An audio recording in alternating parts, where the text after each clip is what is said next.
Yet all loss comes only from your own misunderstanding. Loss of any kind is impossible.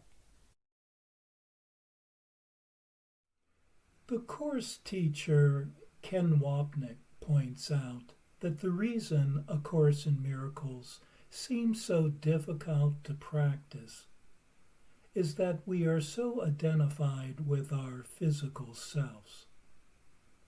And seeing ourselves in others as bodies, separation beliefs such as loss, lack, and sacrifice are inevitable.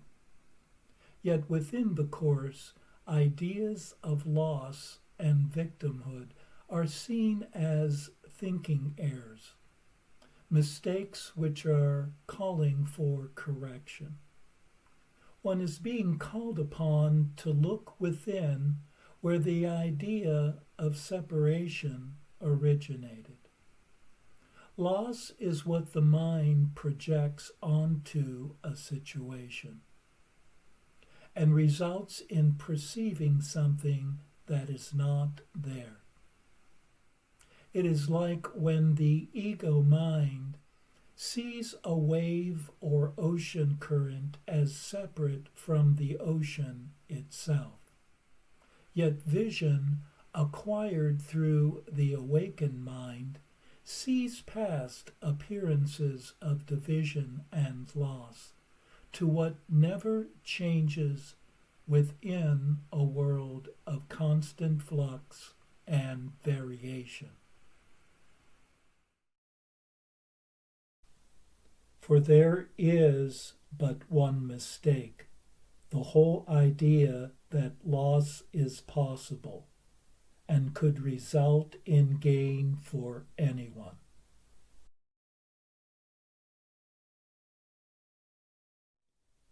The dualistic ego mind believes that both gain and loss exist within the world, while the inspired mind perceives only gain without any perception of lack.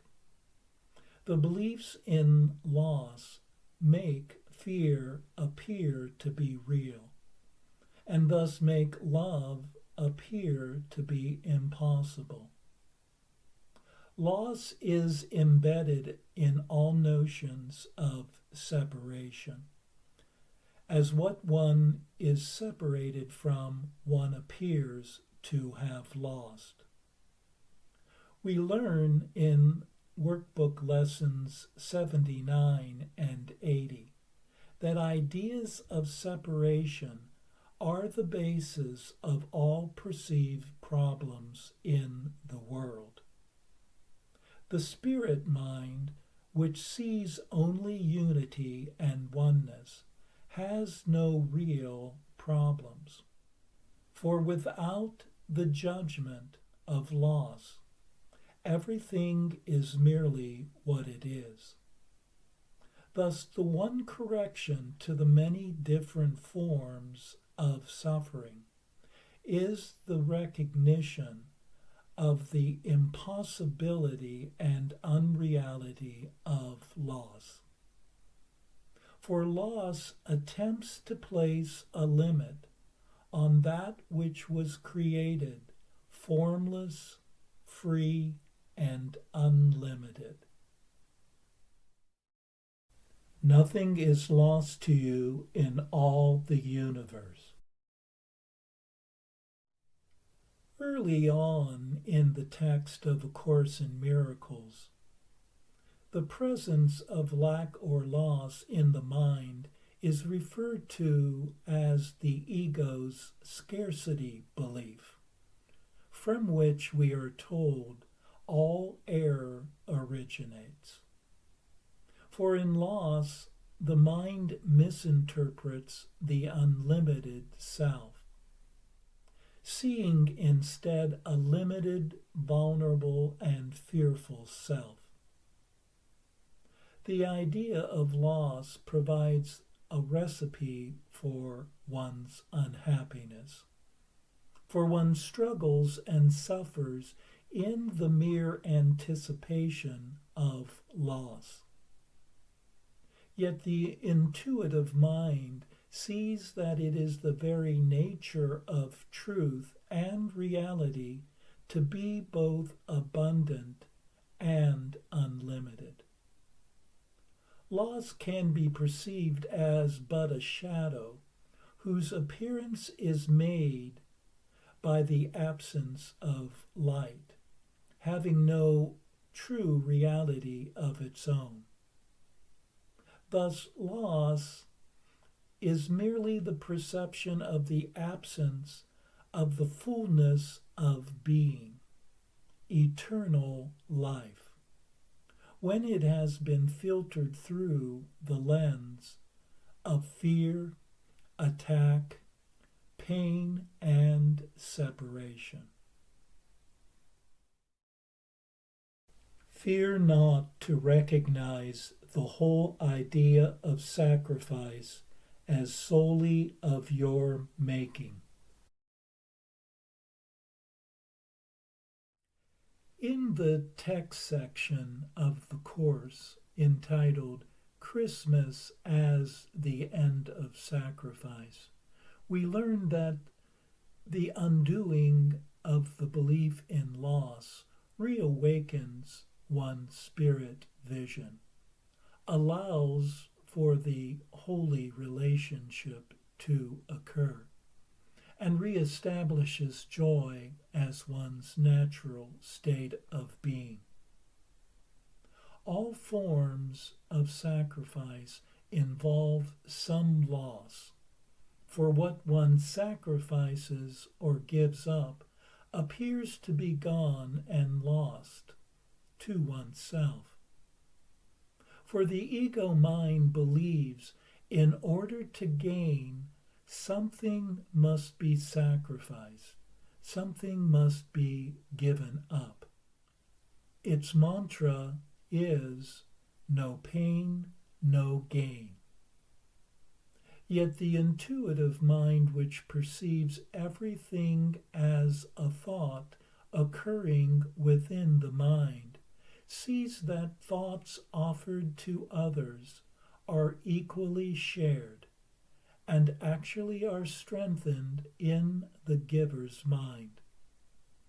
And thus both giving and receiving are seen as one and the same, and do not occur in opposition to one another. If you have the gift of everything, can loss be real? Understanding that one has been given everything is the one thing one must learn from the Course. For in its recognition, all thoughts of poverty, loss, and separation are undone, restoring to the mind its natural state of wholeness. Workbook Lesson 67 teaches, "Love created me like itself." And being unconditional love, one extends this love without limit, and through this never-ending giving, one has gained everything.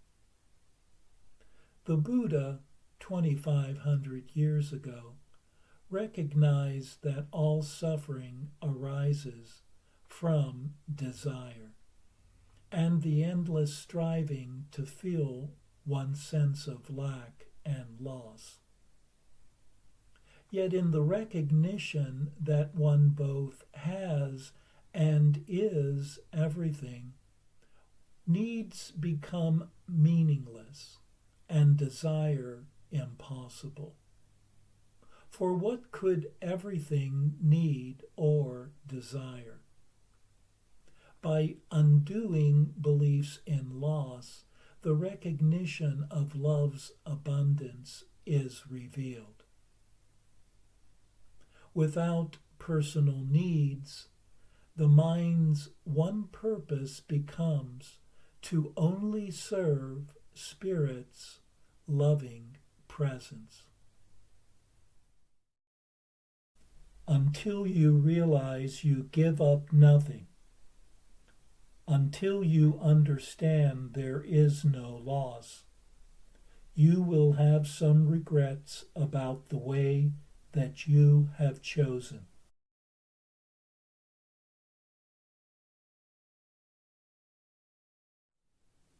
All regrets come from the perception that something has been lost, given up, or missed out in the past. For all ideas of loss are time-based. Something which has occurred previously is no longer appearing in one's current experience. The awakened mind's vision does not see a past in which to compare the present moment to. What presents itself now is complete, whole, and perfect, missing nothing. Yet to connect to the awakened vision requires trusting in the timeless now.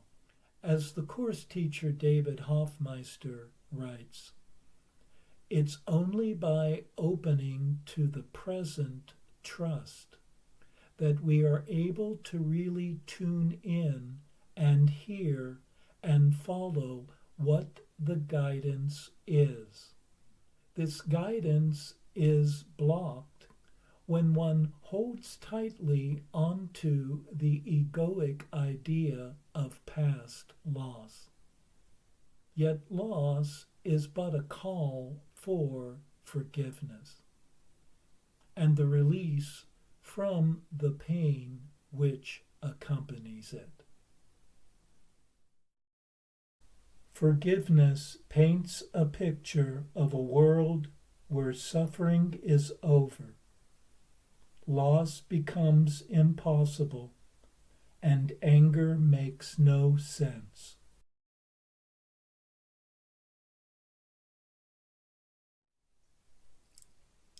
Forgiveness is described in A Course in Miracles as the release of judgments held toward the world, others, and oneself.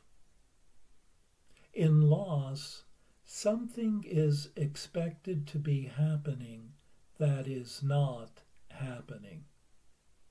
The job, the financial situation, the relationship that should be here is not here.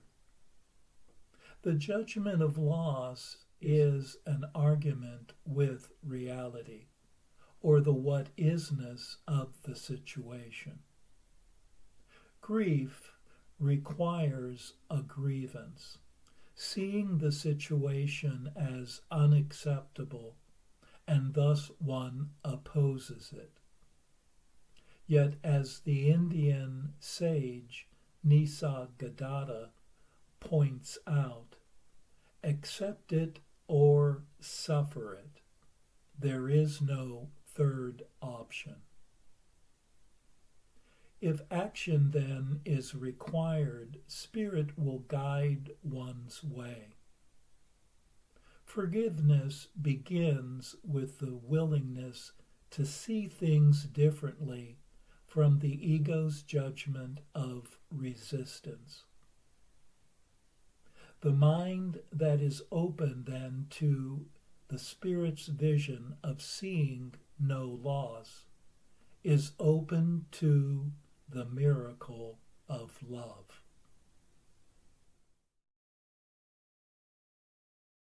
A miracle is a correction. It does not create nor really change at all. It merely looks on devastation and reminds the mind that what it sees is false.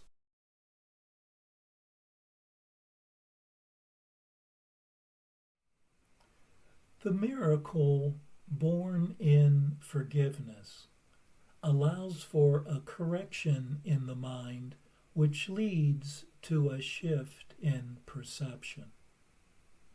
Ken Wapnick taught that while one sees oneself as a dream figure within the dream, one will inevitably experience loss and fear. Yet in rising above the world's battleground of loss and suffering, one is able to see the world through the lens of the intuitive mind. One then experiences the world as but a dream which is merely reflecting thoughts of separation that originated in the ego mind. Now, no longer identifying oneself as the dream figure, one no longer feels compelled to attempt to control the outcome of the dream. With the help of one's spirit guide, one has stepped outside the dream, and a healed vision of the world arises. In no one instant is depression felt, or pain experienced, or loss perceived.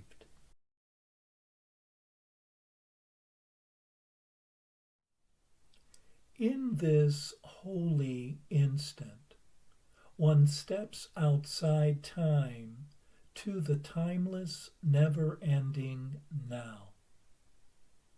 One has released the past, and without a past, all learned concepts fall away, including the concept of loss.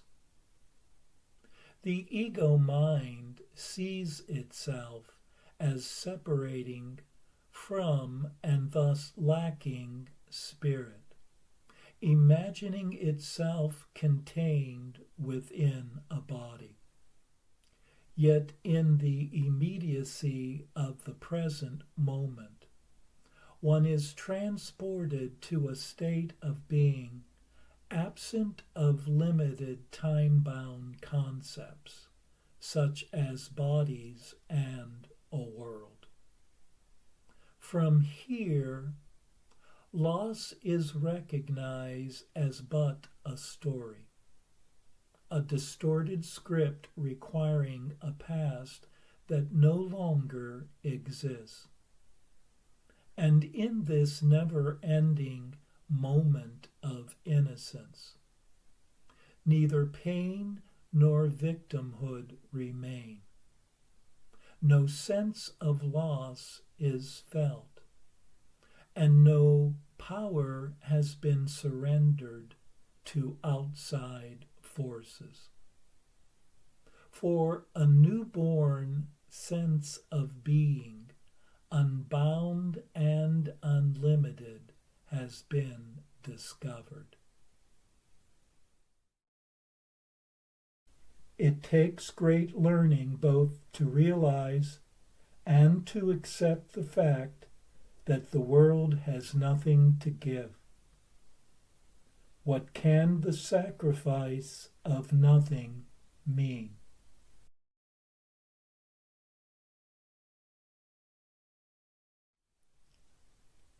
In A Course in Miracles, the world is a world of appearances, arising from the thoughts in one's mind that are projected outward in the forms of images. The world can be seen as a mirror, which reflects the mental activity of the mind. Yet what can truly be lost in a mirror image? Like the images on a movie screen, the images projected onto the world are not real in themselves. One can experience strong emotions in watching a movie only when one has mistaken the movie for reality. For one has identified oneself with the movie's imagined world, no longer seeing oneself as the movie watcher. In a similar manner, loss requires one to identify with a script involving a separated body living within a world of constant threat and change. One has merely forgotten oneself to be the witness of the perceptions, sensations, and thoughts arising in one's awareness. The body is the sign of weakness, vulnerability, and loss of power. Many people are saddened by a lifetime full of lost relationships, previous encounters, forgotten childhood friends, and even former pets. Yet what in truth has been lost? The teacher Rupert Spira points out that when a friend travels or even walks out of the room, the essence of the relationship, the love experienced in it, remains in one's awareness, even though one's friend is objectively gone. In the same way, one never truly loses anyone one has ever met or encountered. They remain alive in one's thoughts, feelings, and may occasionally even appear within a night's dream. As Jesus states in the Course, "Teach not I died in vain. Teach rather that I did not die by demonstrating I live in you." 2,000 years later, Jesus remains vibrantly alive in the lives of millions. So who today can you resurrect in your own mind? By remembering the love that they are, that still remains alive within you. Only you can deprive yourself of anything. Do not oppose this realization, for it is truly the beginning of the dawn of light.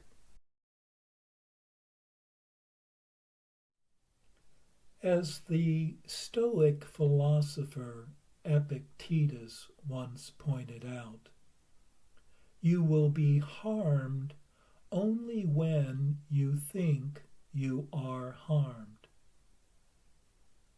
When one believes one is deprived, one will suffer. It is not the situation which deprives, it is the meaning the mind has given the situation. This is why the Course teaches that in finding happiness, seek not to change the world, but rather to change one's mind about the world. For the world does not have the power to make anyone unhappy. Recognize instead that one has been given the gift of everything. And with this gift, Nothing exists outside one's awareness of it. Everyone has the power to resurrect what seemed to be lost or sacrificed. Love does not require form, bodies, or conditions in order to join with the love of the other. For love knows no loss or separation. Being ever present, ever alive,